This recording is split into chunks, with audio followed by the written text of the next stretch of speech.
ಬೆಂಬಲ ಕೊಡೋಕ್ಕೆ ನೇರ ಪ್ರಾದೇಶಿಕ ಪಕ್ಷ ಅನ್ನೋ ಒಂದು ಪಕ್ಷ ನಮ್ಮ ಕಣ್ಣಿಗೆ ಕಾಣಿಸಿತ್ತು. ಆಮೇಲೆ ನಾವಲ್ಲಿ ಯಾರು ಆ ಪಕ್ಷಕ್ಕೆ ನಮಗೆ ಪವರ್ಫುಲ್ ಪರ್ಸನ್ ಯಾರು, ಕರ್ನಾಟಕದಾಗಲಿ ಕೋಲಾರ ಜಿಲ್ಲೆಗಾಗಲಿ KGF ತಾಲೂಕಿಗೆ ಯಾರು ಪರ್ಸನ್ ಅನ್ನೋದನ್ನ ನಾವು ಹುಡುಕಿದಾಗ ನಮಗೆ ಒಳ್ಳೆ ವ್ಯಕ್ತಿ, ನಮಗೆ ನೆರಳು ಕೊಡೋಕ್ಕೆ ಬಂದವರು, ಒಳ್ಳೆ ಫೌಂಡೇಶನ್ ಕೊಡೋಕ್ಕೆ ಬಂದವರು ನಮ್ಮ ನ್ಯಾಷನಲ್ ದ್ರಾವಿಡ ಪ್ರಾದೇಶಿಕ ಪಕ್ಷದ ಅಧ್ಯಕ್ಷರಾಗಿ ಹರೀಶ್ ಅಣ್ಣ ಅವ್ರನ್ನ ನಾವು ಹುಡ್ಕೊಂಡು ಹೋದಾಗ ನಮಗೆ ದೇವರಾಗಿ ಬಲ ಕೊಡ್ತೀನಿ, ನಂಬಿಕೆ ಕೊಡ್ತೀನಿ, ನಿಮಗೆ ಎಲ್ಲ ರೀತಿಯಲ್ಲಿ ನಾವು ಸಲಹೆಗಳನ್ನು ಕೊಡ್ತೀನಿ ಅಂತ ಹೇಳ್ಬಿಟ್ಟು ಭರವಸೆ ಕೊಟ್ಟಿದ್ದಾರೆ. ಅದರಿಂದ ಆ ಆಸಕ್ತಿಯಿಂದ ನಾವೆಲ್ಲ ಸೇರ್ಕೊಂಡು ಅವ್ರಿಗೆ ನಮ್ಗೆ ಸರ್ವಿಸ್ ಮಾಡೋಕೆ ಬಂದಿದ್ದಾರೆ ಅಂತ ಹೇಳ್ಬಿಟ್ಟು ಅವ್ರಿಗೆ ಇವಾಗ ನಮ್ಮ KGF ತಾಲೂಕಿನಿಂದ ನಾವೆಲ್ಲರೂ ಸೇರ್ಕೊಂಡು ಒಂದು ಹೂವಿನ ಹಾರ ಹಾಕಕ್ಕೆ ನಾವೆಲ್ಲ இருக்கான்றதில்ல அதன் ஏழ்மை நான் பணக்காரன் இல்லாதன்றது அவர்கிட்ட கிடையாது. எல்லாரும் சரிசமமா உட்கார வச்சு நல்ல காஃபி நல்ல சாப்பாடு இன்னும் அவங்களுக்கு தேவைப்படுதோ அதை கவனிக்கிறவர். இன்னத்துக்குங்களுக்கெல்லாம் இதெல்லாம் தேவையில்லாத வேலை செய்யாதீங்க, சம்பாதிக்கிறது பாருங்க, உங்களுடைய ஃபியூச்சரை பாருங்க, உங்களுடைய பசங்களுடைய ஃபியூச்சரை பார்த்துட்டு நல்லா இருக்கும். என்கிட்ட வேலை இருக்கு, நிறைய பேருக்கு வேலை கொடுத்துருக்கு, வசதி வாய்ப்பு இருக்கு. இப்போ ஒரு பார்ட்டியிலேருந்து நல்லதாக செஞ்சீங்கன்னா எல்லாமே நல்லது நடக்கும் அப்படின்ற ஒரு சபதம் கொடுத்துருக்குறாரு. கண்டிப்பாக KGF ஜெயத்துக்கு ஒரு 2000-3000 பேருக்கு வேலை கொடுக்க வாய்ப்பு இருக்கு. எலெக்ஷனுக்கு இன்னும் 3 வருஷம் 4 வருஷம் இருக்கு. பட் அவரால் நல்லது நடக்கும். எஜுகேஷன்ஸ், அப்புறமா மெடிக்கல்ஸு, தேவைப்பட்ட பொருட்கள் என்ன வேணுமோ அவர் நம்மளுக்கு பண்றதுக்கு ரெடியா இருக்காரு. அவர் இந்த ஊர்ல MLA நிக்கணுன்ற கண்டிஷன் அவருக்கு கிடையாது. அவர் நேஷனலுக்கு போறதுக்கு ரெடியா இருக்கிறாரு. பட் அவர் இந்த ஊர்ல பிறந்தவங்களுக்கு, இந்த ஊர்ல வாழ்ந்துருக்கிறவங்களுக்கு, இந்த இடத்துல இருக்கிறவங்கள ஒரு MLA ஆக்கணுன்ற ஒரு கொள்கையில வந்திருக்கிறாரு.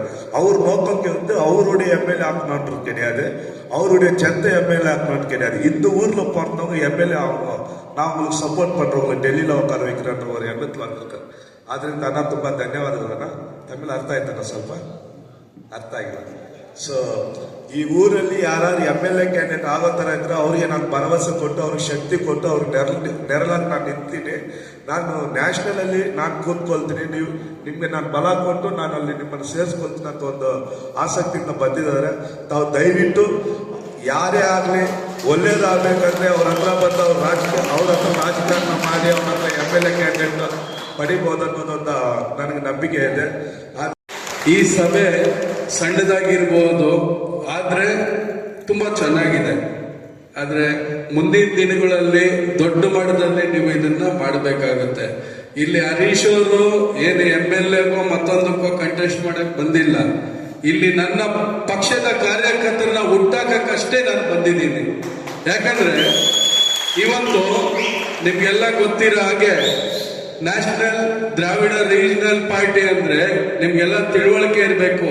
ದ್ರಾವಿಡರು ಅಂತ ಬಂದಾಗ ಯಾವುದೇ ಒಂದು ಜಾತಿಗೆ ಸೀಮಿತವಾಗಿ ಇಲ್ಲ, ಅದು ಮೊದಲು ತಿಳ್ಕೊಬೇಕಾಗತ್ತೆ ನೀವು. ದ್ರಾವಿಡರು ಅಂದ್ರೆ ನಾವೆಲ್ಲರೂ ಸೌತ್ ಇಂಡಿಯನ್ಸ್. ಸೌತ್ ಇಂಡಿಯನ್ಸ್ ಅಂದ್ರೆ ನಾವು ದ್ರಾವಿಡರು, ಅದನ್ನ ನೀವು ತಿಳ್ಕೊಬೇಕಾಗತ್ತೆ. ಯಾವುದೇ ಜಾತಿಗೂ ಸೀಮಿತ ಇಲ್ಲ. ಗೌಡ್ರಾಗ್ಬೋದು, ಕುರುಬರಾಗ್ಬೋದು, ಅಥವಾ SC ST ಯಾವುದೇ ಜಾತಿ ಆಗ್ಲಿ, ಎಲ್ಲ ಇಲ್ಲಿ ಸಾಮಾನ್ಯರು ಹಾಗೆ ಇರಬೇಕಾಗುತ್ತೆ ಈ ಪಕ್ಷದಲ್ಲಿ. ಆ ಉದ್ದೇಶದಿಂದ ನಾವು ಈ ಪಕ್ಷವನ್ನು ಕಟ್ಟಿದೀವಿ. ಯಾಕಂದ್ರೆ ನಮ್ಮ ಶ್ರೀನಿವಾಸ್ ಹೇಳಿದ ಹಾಗೆ, ಶ್ರೀನಿವಾಸ ಪಕ್ಷದ ಬಗ್ಗೆ ಸುಮಾರು ವಿಚಾರಗಳನ್ನ ತಿಳಿಸಿದ್ರು. ಮತ್ತೆ ನಾನು ಅದನ್ನ ತಿಳಿಸ್ಲಿಕ್ಕೆ ಇಷ್ಟಪಡಲ್ಲ. ಹಾಗೆ ಇವತ್ತು ನಾನು ಸುಮಾರು ಪಕ್ಷಗಳಲ್ಲಿ, ಅಂದ್ರೆ ನಾನು ಹೋಗೋದು ಒಂದೇ ಪಕ್ಷದಲ್ಲೇ ಕೆಲಸ ಮಾಡಿದ್ದೀನಿ. ಸುಮಾರು 2-3 ವರ್ಷ ಕೆಲಸ ಮಾಡಿದ್ದೀನಿ, ರಾಷ್ಟ್ರೀಯ ಪಕ್ಷದಲ್ಲಿ ಕೆಲಸ ಮಾಡಿದ್ದೀನಿ. ಆದ್ರೆ ಅಲ್ಲಿ ಏನ್ ಮಾಡ್ತಾರೆ, ನಾವು ಎಷ್ಟೇ ಕೋಟ್ಯಾಂತರ ರೂಪಾಯಿ ನಾವು ಆ ಪಕ್ಷಕ್ಕೆ ನಾವು ಖರ್ಚು ಮಾಡಿದ್ರು ಸಹ ಎಲ್ಲೋ ಒಂದು ಕಡೆ ತುಳಿಯುವಂತ ಕೆಲಸ ಮಾಡ್ತಾರೆ. ಹಾಗಾಗಿ ಇವತ್ತು ನಮ್ಮಲ್ಲಿ ಒಳ್ಳೆ ನಾಯಕತ್ವ ಇದೆ. ಆ ನಾಯಕತ್ವಕ್ಕೆ ನೀವೆಲ್ಲರೂ ಜೊತೆ ಕೊಡಬೇಕು. ಹಾಗೆ ನಿಮ್ಮೆಲ್ಲರ ಆಶೀರ್ವಾದ ನಮ್ಮ ಪಕ್ಷದ ಮೇಲೆ ಇರಲಿ. ಮುಂದಿನ ದಿನಗಳಲ್ಲಿ ಇದು ಇವತ್ತು ಒಂದು ಬೀಜ ಹಾಕಿದ್ದೀನಿ ಅಷ್ಟೇ ಈ ಭಾಗದಲ್ಲಿ. ಇದು ಎಮ್ಮರವಾಗಿ ಈ ಒಂದು ಪಕ್ಷ ಬೆಳೆಯುತ್ತೆ ಅಂತ ನಾನು ಹೇಳಲಿಕ್ಕೆ ಇಷ್ಟಪಡ್ತೀನಿ. ಇವತ್ತು ಯುವಕರು ನೀವೆಲ್ಲರೂ ತಿಳ್ಕೊಬೇಕಾಗುತ್ತೆ. ಇವತ್ತು ಇರುವ ಸರ್ಕಾರಗಳು ಯಾವ ತರ ಆಡಳಿತ ಮಾಡ್ತಾ ಇದೆ ಅನ್ನೋದನ್ನ ಫಸ್ಟ್ ನೀವು ತಿಳ್ಕೊಬೇಕಾಗತ್ತೆ. ಯಾಕೆ ಈ ಮಾತು ಹೇಳ್ತಾ ಇದ್ದೀನಿ ಅಂದ್ರೆ, ಇವತ್ತು ಏನು ಅತ್ಯಾಚಾರ ಅಂತ ಬಂದಾಗ ಇವತ್ತು 12ರಿಂದ 14-15 ವಯಸ್ಸು ಮಕ್ಕಳ ಮೇಲೆ ಇವತ್ತು 2.5 ವರ್ಷದಲ್ಲಿ ಸುಮಾರು 10,500 ಅತ್ಯಾಚಾರ ಕೇಸ್ಗಳು ಇದೆ ಇವತ್ತು ಕರ್ನಾಟಕದಲ್ಲಿ. ಅಂದ್ರೆ ಇವತ್ತು ಒಂದು ದಿನಕ್ಕೆ ಒಂದು ಅತ್ಯಾಚಾರ ಆಗ್ತಾ ಇದೆ. ಅದನ್ನ ನೀವು ತಿಳ್ಕೊಬೇಕಾಗತ್ತೆ. ಹಾಗೆ ಇವತ್ತು ಏನು ರಾಷ್ಟ್ರ ಮಟ್ಟದಲ್ಲಿ ಇವತ್ತು ಬಿಜೆಪಿ ಆಗ್ಬೋದು, ಸೊ ಅವರು ಏನು ಒಳ್ಳೆ ಆಡಳಿತ ಮಾಡ್ತಾ ಇದ್ದಾರೆ, ಉತ್ತಮವಾದ ಆಡಳಿತ ಮಾಡ್ತಾ ಇದ್ದಾರೆ ಅಂತ ನಾನು ಹೇಳ್ತಾ ಇಲ್ಲ. ಯಾಕಂದ್ರೆ ಅವರು ಇದೇ ರೀತಿ ಮಾಡ್ತಾ ಇದ್ದಾರೆ. ಯಾಕಂದ್ರೆ ಇನ್ನು ಮುಂದಿನ ದಿನಗಳಲ್ಲಿ ನಾವು ಕೆಲವು ವಿಚಾರಗಳ ಬಗ್ಗೆ ಇನ್ನೂ ಚರ್ಚೆ ಮಾಡ್ತೀವಿ. ಯಾಕಂದ್ರೆ ಇವತ್ತು ಇಲ್ಲಿ ಬಂದಾಗ ಪಾಪ ರವಿಕುಮಾರ್ ಕಷ್ಟಪಟ್ಟು ಈ ಕೆಲಸ ಮಾಡಿದ್ದಾರೆ.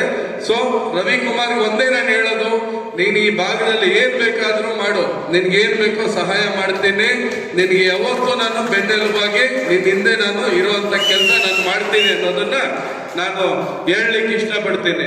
ಹಾಗಾಗಿ ದಯಮಾಡಿ ಇನ್ನು ಮುಂದಿನ ದಿನಗಳಲ್ಲಿ ಹೆಚ್ಚಿನ ರೀತಿ ನೀವು ಪಕ್ಷದ ಸಂಘಟನೆ ಕಡೆ ನೀವು ಒತ್ತು ಕೊಡ್ಬೇಕು ಅಂತ ಹೇಳ್ತಾ ನನ್ನ 2 ಮಾತನ್ನು ಮುಗಿಸ್ತೀನಿ.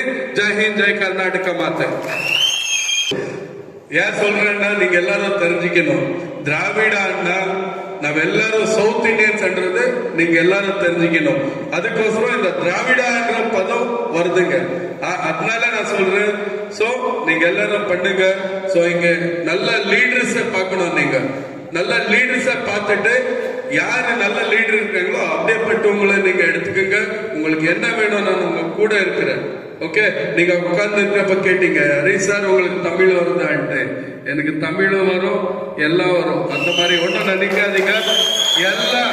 எல்லா லாங்குவேஜும் படிக்கிறேன் நான். தமிழ்ல நீங்க லெட்டர் கொடுத்தாலும் எனக்கு படிக்கிறதுக்கு வருது. ஏன்னா இந்த கோலார் டிஸ்ட்ரிக்ட்ல உங்களுக்கு எல்லாம் தெரியுமோ தெரியாதோ எனக்கு தெரியாது, சாஸ்வத நீராவரி அந்த தண்ணி வேணும்னுட்டு நான் சுமார் ஒரு 5-6 வருஷம் நான் வேலை பண்ணி இருக்குது, ப்ரொடெஸ்ட் பண்ணி இருக்குது, புட்டுக்கோசி செலுவலின்னு அதையும் பண்ணி இருக்குது. ஏன்னா நீங்க தெரிஞ்சுக்கணும், ஹரீஷ் அவங்க என்ன வெள்ளியா இருக்கிறாரு வந்துட்டாரு அந்த மாதிரி நினைக்காதீங்க. ஏன்னா ஹரீஷ் அவங்க 24 வருஷம் இந்த சொசைட்டில வேலை பண்ணி இருக்குது. ஹரீஷ் அண்ணா உங்களுக்கு தெரியுமா தெரியாதோ, ஒரு மினிஸ்டர் எஜுகேஷன் விஷயத்துல நம்ம பேச்சு கேட்கலன்னா அவன் வீட ஒடிக்கிற அந்த தாக்கத்து எங்களுக்கு இருக்குது, அந்த தைரியம் எங்களுக்கு இருக்குது. அந்த வேலை நாங்க ஆல்ரெடி பண்ணி இருக்கிறோம். இதே லாஸ்ட் காங்கிரஸ் கவர்மெண்ட் இருந்தப்ப அதே எஜுகேஷன் மினிஸ்ட்ரி வீட கூட அடிச்சிருக்கிறோம். அதை தெரிஞ்சுக்கங்க ஃபர்ஸ்ட். சோ அதனால சோ எல்லா ಲ್ಯಾಂಗ್ವೇಜ್ ತಮಿಳ್ ಆವಟ್ಟು ಕನ್ನಡ ಆವಟ್ಟು, ನಾನು ஒரு ಕನ್ನಡ ಹೋರಾಟಗಾರ ಮೊದಲು. ಯಾಕಂದ್ರೆ ಇವಾಗಲೂ ಅಷ್ಟೇ ಕನ್ನಡಕ್ಕೆ ಆದ್ಯತೆ ನಾನು ಯಾವತ್ತೂ ಬಿಟ್ಕೊಡಲ್ಲ. ಹಾಗೆ ತಮಿಳು ಒಂದು ಭಾಷೆ, ಅದಕ್ಕೂ ನಾವು ಗೌರವಿಸೋಣ. ಯಾವತ್ತು ತಮಿಳು, ಕನ್ನಡ, ತೆಲುಗು, ಮಲಯಾಳಿ ಅನ್ನೋ ಒಂದು ಭೇದ ಭಾವ ಬೇಡ. ನೀವು ನಿಮ್ಮ ಭಾಷೆಯಲ್ಲಿ ನೀವು ಮಾತಾಡ್ತೀರಾ, ಸಂತೋಷವಾಗಿ ಮಾತಾಡಿ, ನನಗೇನು ಅಭ್ಯಂತರ ಇಲ್ಲ, ದಯಮಾಡಿ. ಓಕೆ,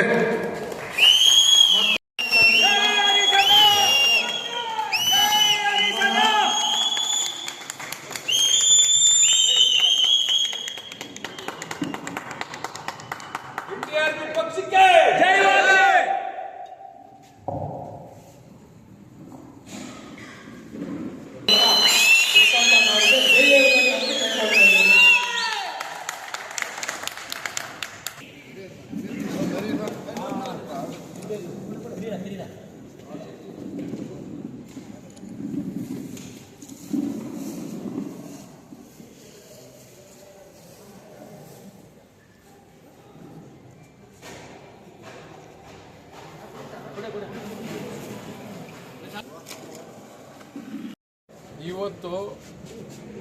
ಇವತ್ತು ಕೋಲಾರ ಅಂದರೆ ಮೊದಲು ಬರೋದೇ ನೆನಪು KGF. ಯಾಕಂದರೆ ಇವತ್ತು ಇಂಟರ್ನ್ಯಾಷನಲ್ ಲೆವೆಲ್ KGFನೇ ಬರೋದು, ಅದನ್ನು ಫಸ್ಟ್ ತಿಳ್ಕೊಳ್ರಿ. ಹಾಗಾಗಿ ನಮಗೆ ಇವತ್ತು KGF ಅಂದರೆ ನಾವು ಇಲ್ಲೇ ಗಡಿ ಭಾಗದಲ್ಲೇ ಇರೋರು. ಹಾಗಾಗಿ ನಮಗೆ ಕೋಲಾರ KGF ಅಂದರೆ ಭಾಳ ಪ್ರೀತಿ ಇದೆ. ಸೊ ಹಾಗಾಗಿ ಇವತ್ತು ಇಲ್ಲಿ ಜಿಲ್ಲಾಧ್ಯಕ್ಷರಾಗಿ ನಾವು ನಮ್ಮ ರವಿಕುಮಾರ್ ಅವ್ರನ್ನ ಆಯ್ಕೆ ಮಾಡಿದ್ದೀವಿ. ಸೊ ಮುಂದಿನ ದಿನಮಾನಗಳಲ್ಲಿ ಒಳ್ಳೆ ಇಲ್ಲಿ ಸಂಘಟನೆ ಆಗುತ್ತೆ ಅನ್ನೋದು ನಾವು ಯೋಚನೆ ಮಾಡ್ತೇವೆ, ಮತ್ತು ಅದೇ ರೀತಿ ಮಾಡಬೇಕು ಅಂತಲೂ ನಾವು ಈಗಾಗಲೇ ಅವ್ರಿಗೆ ಆದೇಶ ಕೊಟ್ಟಿದ್ದೀವಿ. ಸೊ ಏನೇ ಬರಲಿ KGFಗೆ ಯಾವುದೇ ರೀತಿ ಏನೇ ಕೆಲಸ ಮಾಡಬೇಕಂದ್ರೆ ನಾವು ಮಾಡಿಕೊಡ್ತೀವಿ. ಸೊ ಯಾಕಂದರೆ ನಾನೇನೋ ಬಂದು ಇಲ್ಲಿ ಇನ್ನು ರಾಜಕೀಯದಲ್ಲಿ ನಿಂತ್ಕೋಬೇಕಿರೋದು ಏನಿಲ್ಲ. ನಮ್ಮಲ್ಲಿ ಯಾರೇ ಒಬ್ಬರು ಯಾರನ್ನ ನಿಂತ್ಕೊಂಡವ್ರಿದ್ರೆ ಖಂಡಿತವಾಗಿ ನಾವು ಒಳ್ಳೆ ಸಪೋರ್ಟ್ ಮಾಡ್ತೀವಿ. ಹಾಗೆ ಮುಂದಿನ ದಿನಮಾನಗಳಲ್ಲಿ ನಮ್ಮ ರವಿಕುಮಾರ್ ದೊಡ್ಡ ಮಟ್ಟದಲ್ಲಿ ಬೆಳಿಬೇಕು ಅನ್ನೋದು ನಮ್ಮ ಆಶಯ ಅಷ್ಟೇ. ನಿಮ್ಮ ಸರ್ವಿಸ್ಗಳು KGF ಜನಕ್ಕೆ ಏನು ಮಾಡ್ತೀರಾ? ನಾವೇನಿನ್ನೂ ಸರ್ಕಾರ ನಡೆಸ್ತಾ ಇಲ್ಲ. ಈಗಾಗಲೇ ಮಗು ಹುಟ್ಟಿಸಿದ್ದೀವಿ. ಸೊ ಮಗು ನಡಿಬೇಕು, ನಡೆದು ಮತ್ತೆ ದೊಡ್ಡನಾಗಬೇಕಾಗುತ್ತೆ. ಹಾಗಾಗಿ ಮುಂದೆ ನಾವು ಮಾಡೋಣ, ತೊಂದರೆ ಇಲ್ಲ. ಯಾಕಂದರೆ ನಾವು 24 ವರ್ಷ ಸಮಾಜದಲ್ಲಿ ಕೆಲಸ ಮಾಡಿದ್ದೀವಿ. ಸೊ 24 ವರ್ಷ ನಾಡು ನುಡಿ ನೆಲ ಜಲ ಭಾಷೆ ಅಂತೇಳಿ ಹೋರಾಟ ಮಾಡಿದ್ದೀವಿ. ಹಾಗಾಗಿ ನಾವು ಯಾವುದೇ ಭಾಷೆಯ ಜನರಾಗ್ಬೋದು ಅಥವಾ ಯಾರೇ ಆಗಲಿ, ಏನು ಇಡೀ ನಮ್ಮ ಭಾರತೀಯರು ಅಷ್ಟೇ ನಾವು ಯೋಚನೆ ಮಾಡೋದು. ಅದು ಬಿಟ್ಟು ಬೇರೆ ಇನ್ನೇನು ಉದ್ದೇಶ ಏನಿಲ್ಲ. ಸೊ ಒಳ್ಳೆ ಸಂಘಟನೆ ಆಗಬೇಕು ಅನ್ನೋದು ನಮ್ಮ ಉದ್ದೇಶ ಅಷ್ಟೇ. ಬರೀ KGF ಕಾನ್ಸ್ಟಿಟ್ಯೂನ್ಸಿ ಇಲ್ಲ, KGF ಅಂತಿಲ್ಲ, ಇಡೀ ಭಾರತದಲ್ಲಿ ಎಲ್ಲ ಕಡೆನೂ ಮಾಡ್ತೀವಿ. ಇವಾಗ ಆಲ್ರೆಡಿ ನಮ್ಮ ಕೇರಳನೂ ಮಾತಾಡಿದ್ದೀವಿ. ಸೊ ಹೀಗೆ ಮಾಡ್ತಾ ಇರ್ತೀವಿ. ಇಲ್ಲ, ಜಿಲ್ಲೆನಲ್ಲಿ KGF ಆಯ್ಕೆ ಮಾಡಿದ್ದೀರಾ? ಇಲ್ಲ, ಖಂಡಿತ ಮಾಡ್ತೀವಿ. ಈಗಾಗಲೇ ಮಾಡಿದ್ದೀವಿ, ಮಾಡ್ತೀವಿ. ಇನ್ನೂ ದೊಡ್ಡ ಮಟ್ಟದಲ್ಲಿ ಇಲ್ಲಿ ಮಾಡ್ತೀವಿ, ತೊಂದರೆ ಇಲ್ಲ. ಸರ್, ಇವಾಗ ನಗರಸಭೆ ಚುನಾವಣೆ ಬರುತ್ತೆ ಸರ್, ಅದ್ರ ಬಗ್ಗೆ ನಿಮ್ಮ ಅಭ್ಯರ್ಥಿಗಳು ಈಗಾಗಲೇ ಇವಾಗ ನಗರಸಭೆ ಚುನಾವಣೆ ಬರುತ್ತೆ ಅಂದ್ರೆ 6 ಮಂತ್ ಬಿಫೋರ್ ನಾವು ಸಿಂಬಲ್ ಅಪ್ಲೈ ಮಾಡಬೇಕಾಗುತ್ತೆ. ಅದನ್ನ ತಿಳ್ಕೊಳ್ಳಿ ಫಸ್ಟ್. ಬಂದಿಲ್ಲ. ಈಗಾಗಲೇ ನಮ್ಮ ಪಕ್ಷ ಇವಾಗ ರಿಜಿಸ್ಟರ್ ಆಗಿ ಬಂದಿರೋದು. ಇನ್ನು ನಾವು 6 ತಿಂಗಳು ಮುಂಚೆ ನಾವು ಅಪ್ಲೈ ಮಾಡಬೇಕಾಗುತ್ತೆ. ಸೊ ಹಾಗಾಗಿ ಈ ಸಮಯ ಕಮ್ಮಿ ಇದೆ, ಇನ್ನು ಹೇಳಲಿಕ್ಕೆ ಹೋದ್ರೆ ಕಮ್ಮಿ ಇದೆ. ಹಾಗಾಗಿ ಸ್ವಲ್ಪ ಯೋಚನೆ ಮಾಡಬೇಕು. Thank you.